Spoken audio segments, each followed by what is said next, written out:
2023년 12월 7일 목요일 달코라 뉴스입니다. 지난 화요일 어스틴에서 연쇄 총격 사건으로 6명이 숨지고 최소 3명이 다쳤습니다. 라스베가스 네바다 대학교에서 어제 총격 사건이 발생해 3명이 숨지고 1명이 중상을 입었습니다.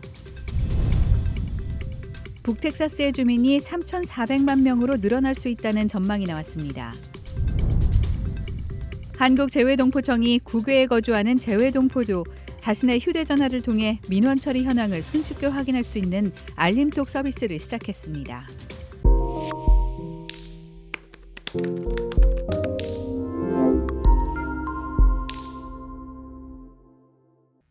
지난 화요일 어스틴에서 연쇄 총격 사건으로 6명이 숨지고 최소 3명이 다쳤습니다. 추격 끝에 경찰은 같은 날 오후 7시 15분 고속도로에서 범인을 체포했습니다.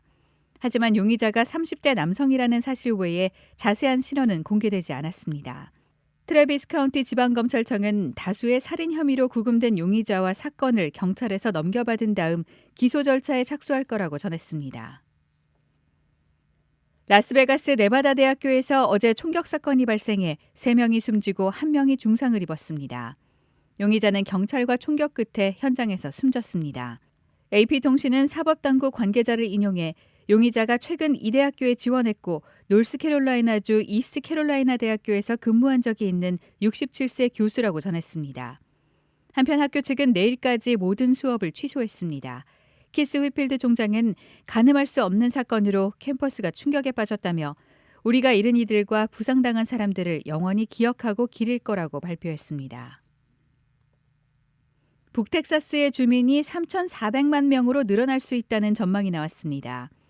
이사 보관업체 무브부단은 최근 DFW 지역이 2100년까지 뉴욕시를 넘어 국내에서 가장 큰 도시가 될 수 있다는 전망을 내놨습니다. 무브부다의 연구에 따르면 2010년에서 2020년까지의 인구 성장률을 2100년까지 적용할 때 DFW에는 3,400만 명 가까이 거주할 예상입니다. 연방 인구조사국의 최신 자료에서 DFW 지역은 인구가 700만 명에 조금 못 미치고 10년 동안 인구 성장률은 약 20%로 전국에서 4번째로 큰 도시입니다. 한국재외동포청이 국외에 거주하는 재외동포도 자신의 휴대전화를 통해 민원 처리 현황을 손쉽게 확인할 수 있는 알림톡 서비스를 시작했습니다. 어제부터 시작된 이 서비스는 재외공관 영사 민원을 접수할 때 휴대전화 번호를 기재하면 단계별 민원 처리 현황을 카카오 알림톡으로 받을 수 있습니다. 지금은 국적이나 가족관계 신고가 우선 대상이지만 점차 그 범위를 확대할 계획입니다. 또 다양하게 안내받을 수 있도록 카카오톡 외에도 라인과 왓츠앱 같은 다양한 소셜미디어를 추가하기로 했습니다. 오늘의 단신입니다.